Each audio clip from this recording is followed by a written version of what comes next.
नमस्कार, आप देख रहे हैं डेली 24 भारत। मैं हूं आपके साथ स्तुति झा। बुलेटिन की शुरुआत करते हैं। उत्तराखंड के मुख्यमंत्री पुष्कर सिंह धामी रविवार को अपने गृह क्षेत्र खटीमा पहुंचे, जहां उन्होंने आम जनता और जनप्रतिनिधियों से सीधे संवाद कर उनकी समस्याएं सुनी।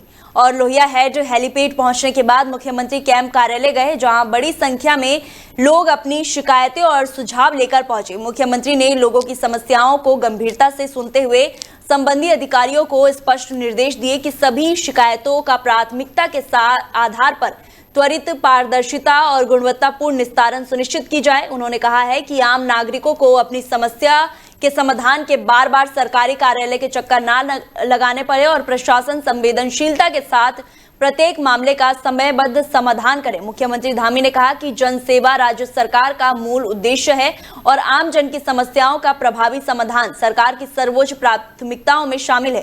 उन्होंने कहा कि सरकार सरलीकरण, समाधान और संतुष्टि के मंत्र के साथ कार्य कर रही है और शासन प्रशासन की जवाबदेही सभी सार्थक होगी जब लोगों को उनकी समस्याओं का शीघ्र और संतोषजनक समाधान मिले। मुख्यमंत्री ने अधिकारियों को जनहित से जुड़े मामलों में पूरी गंभीरता और पारदर्शिता के साथ कार्य करने के निर्देश दिए।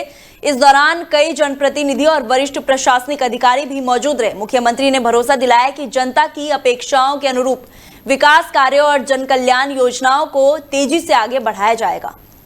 तो वहीं पहाड़ों की रानी मसूरी में नाग पंचमी का पर्व श्रद्धा, आस्था और परंपरा के साथ मनाया गया। हाथी पाव रोड स्थित करीब 500 वर्ष पुराने ऐतिहासिक नाग देवता मंदिर में सुबह से ही श्रद्धालुओं का तांता लगा रहा। मसूरी, देहरादून और आसपास के क्षेत्रों से बड़ी संख्या में लोग पहुंचे और नाग देवता के दर्शन कर परिवार की सुख समृद्धि की कामना की और खुशहाली की कामना की। नाग पंचमी के अवसर पर मंदिर में विशेष पूजा अर्चना का आयोजन किया गया, जहां श्रद्धालुओं ने दूध, पुष्प और अन्य पूजन सामग्री अर्पित कर विधि विधान से पूजा संपन्न की। मंदिर परिसर पूरे दिन भक्ति और धार्मिक माहौल से सरोवर रहा। स्थानीय लोगों के अनुसार हाथी पांव रोड स्थित ये मंदिर लगभग 500 वर्ष पुराना है और यहाँ नाग देवता की पूजा की परंपरा सदियों से चली आ रही है। ये मंदिर केवल धार्मिक आस्था का केंद्र नहीं, बल्कि स्थानीय सांस्कृतिक और लोक विश्वास का भी महत्वपूर्ण प्रतीक माना जाता है। और मान्यता है कि नाग देवता की पूजा करने से परिवार में सुख शांति बनी रहती है और भक्तों की मनोकामनाएं पूरी होती है। यही वजह है कि हर वर्ष नाग पंचमी पर ये बड़ी संख्या में श्रद्धालु पहुंचते हैं। और हिंदू धर्म में नाग पंचमी का विशेष महत्व है और इसे प्राकृतिक, जल, धरती और जीव जंतुओं के प्रति सम्मान के पर्व के रूप में देखा जाता है। मसूरी में नाग पंचमी का ये आयोजन एक बार फिर सदियों पुरानी आस्था और परंपराओं का जीवंत उदाहरण बना।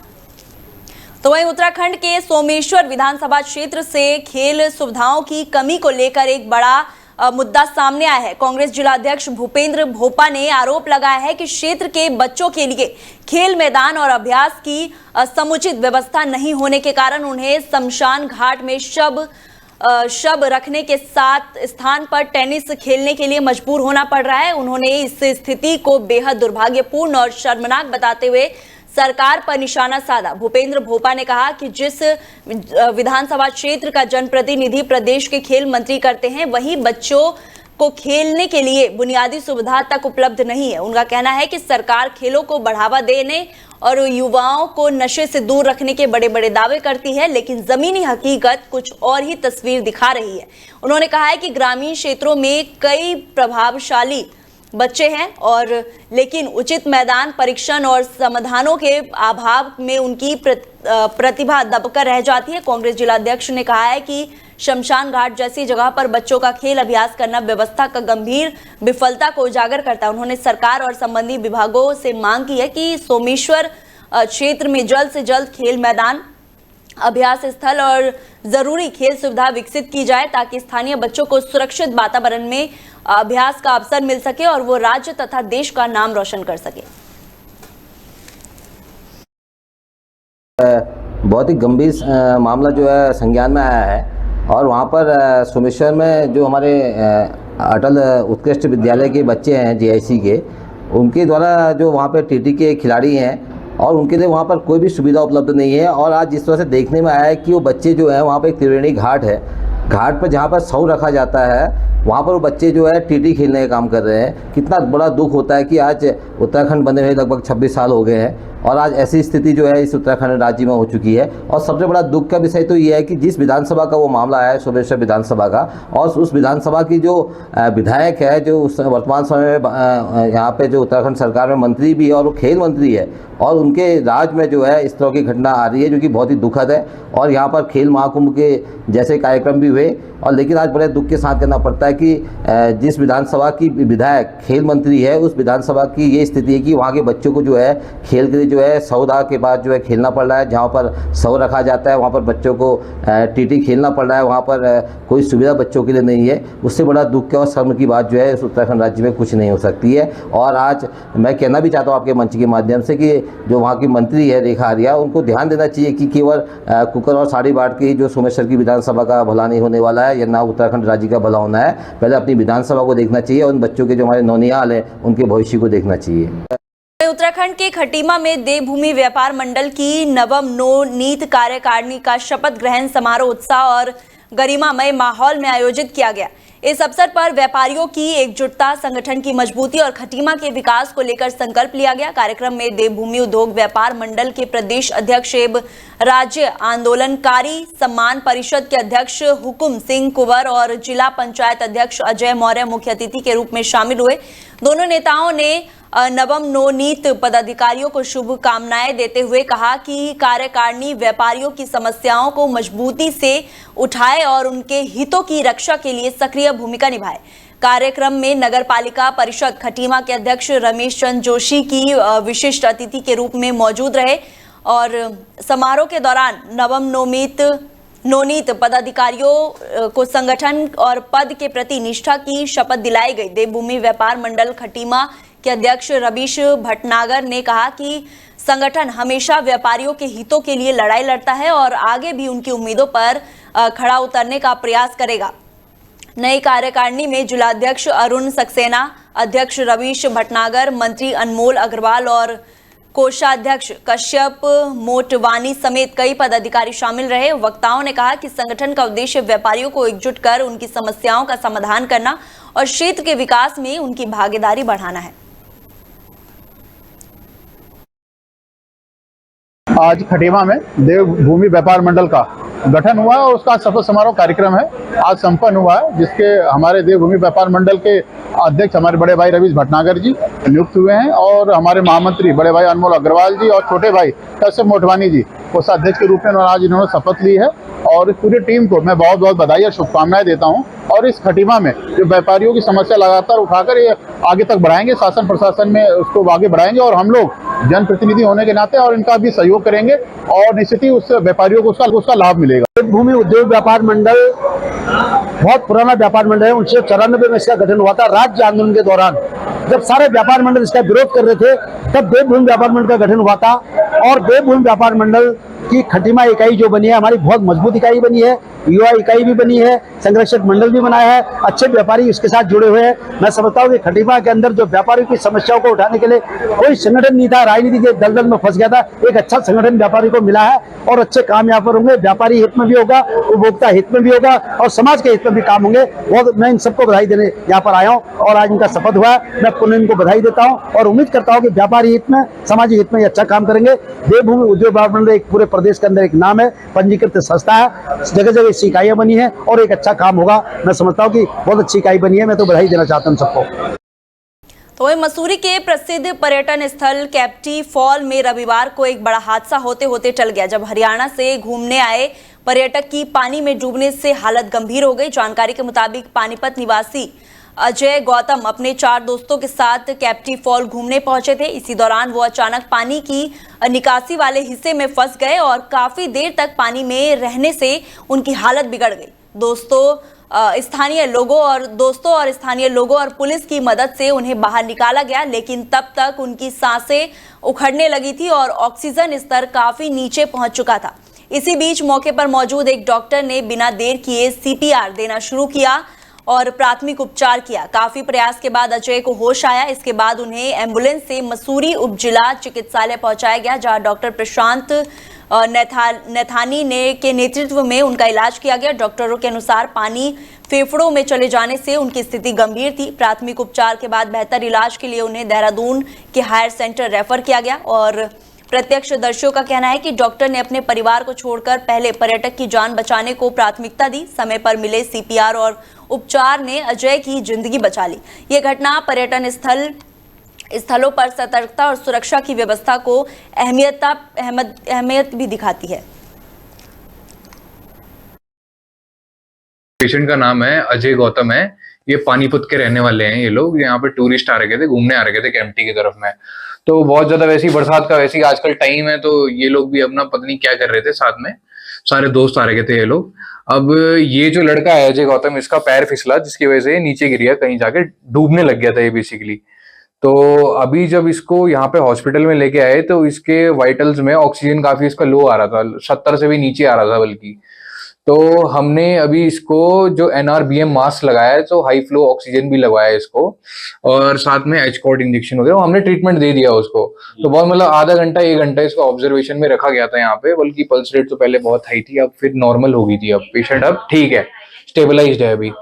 पर अब इसको ऐसा है कि एक बार हम चाह रहे थे कि एक बार ICU सपोर्ट में और 24 घंटे इंटेंसिव केयर में एक बार निगरानी में रहे वो, तो कि और कोई प्रॉब्लम इसको उसमें आए ना। बाकी पेशेंट अभी स्टेबल है। ये लोग भेज दिया 108 के द्वारा इसके से, बल्कि हायर सेंटर में भेजा है अभी नीचे।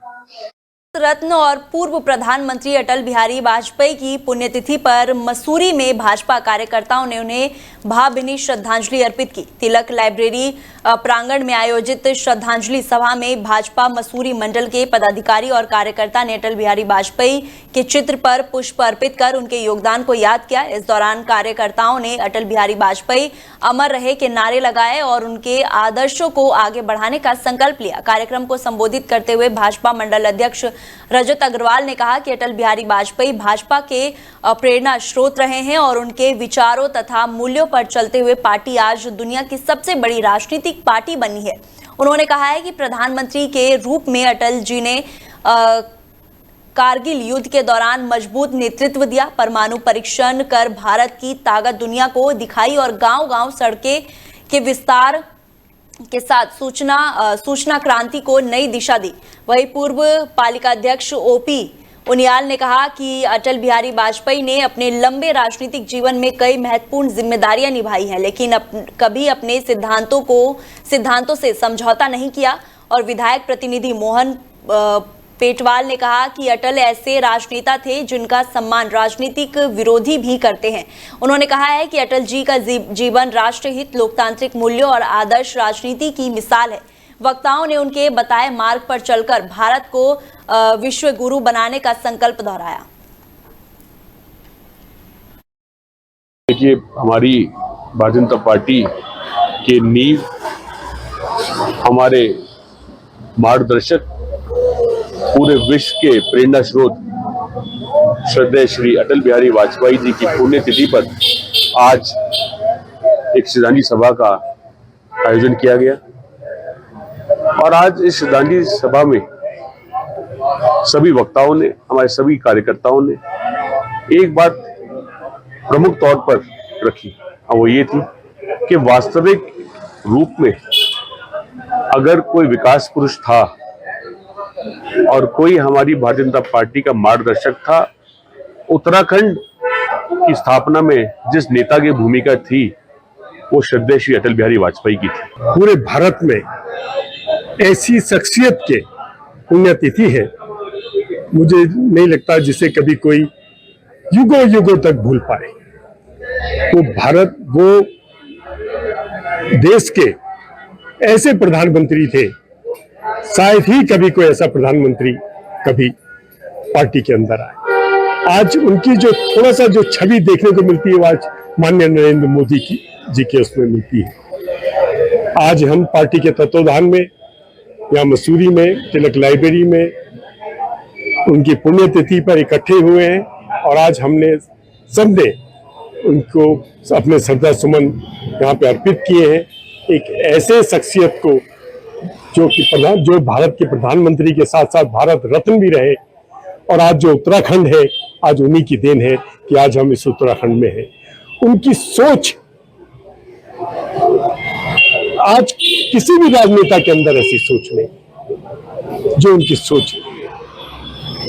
वो भारत के प्रत्येक नागरिक के लिए सोचते हैं। राजनीति में उन्होंने कभी समझौता नहीं किया। उन्होंने अपनी सरकार को एक वोट से चाहते तो खरीद सकते थे, मगर उन्होंने अपने ईमान से अपने उससे किसी से समझौता नहीं किया। अटल जी की 8वीं पुण्यतिथि के अवसर पर यहाँ पर जो है श्रद्धांजलि कार्यक्रम रखा गया है और मैं मानता हूँ कि जिस तरह का राजनीतिक चरित्र जो है अटल बिहारी वाजपेयी जी का रहा है, तो सभी दल के लोग सर्वमान्य नेता थे और उनके जो विचार हैं आज हमारे यशस्वी प्रधानमंत्री नरेंद्र मोदी उसको साकार कर रहे हैं।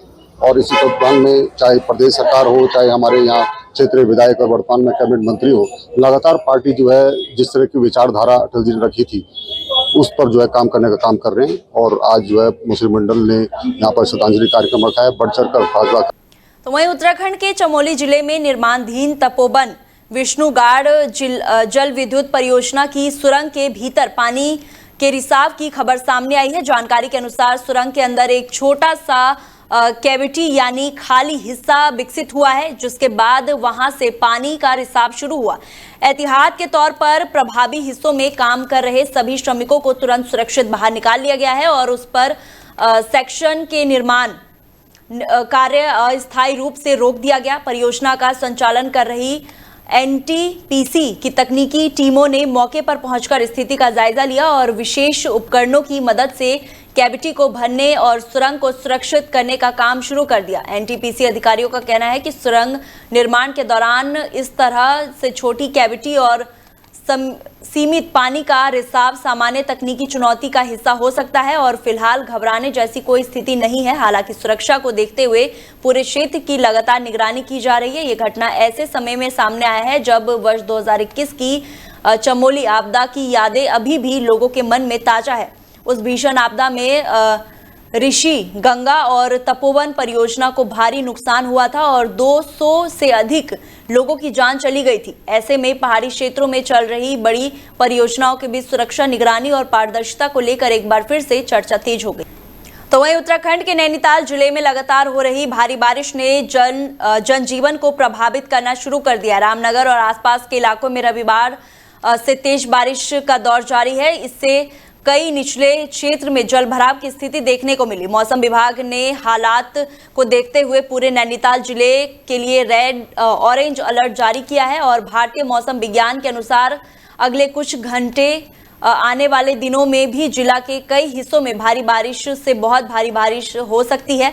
प्रशासन ने लोगों से अनावश्यक यात्रा से बचने और संवेदनशील क्षेत्रों में विशेष सतर्कता बरतने की अपील की है। पहाड़ी इलाकों में भूस्खलन और सड़क बाधित होने की आशंका को देखते हुए आपदा प्रबंधन और स्थानीय प्रशासन को अलर्ट मोड पर रखा गया है। वहीं नदी नालों और बरसाती गधेरों के आसपास रहने वाली लोगों को भी सावधानी बरतने की सलाह दी गई है। मौसम विभाग का कहना है कि सक्रिय मानसूनी सिस्टम और बंगाल की खाड़ी से मिल रही नमी के कारण प्रदेश के कई हिस्सों में बारिश का सिलसिला जारी रह सकता है। प्रशासन लगातार हालात पर नजर बनाए हुए हैं और किसी भी आपात स्थिति से निपटने के लिए संबंधित विभागों को तैयार रहने के निर्देश दिए हैं। तो फिलहाल बुलेटिन में इतना ही। आप देखते रहिए डेली 24 भारत। नमस्कार।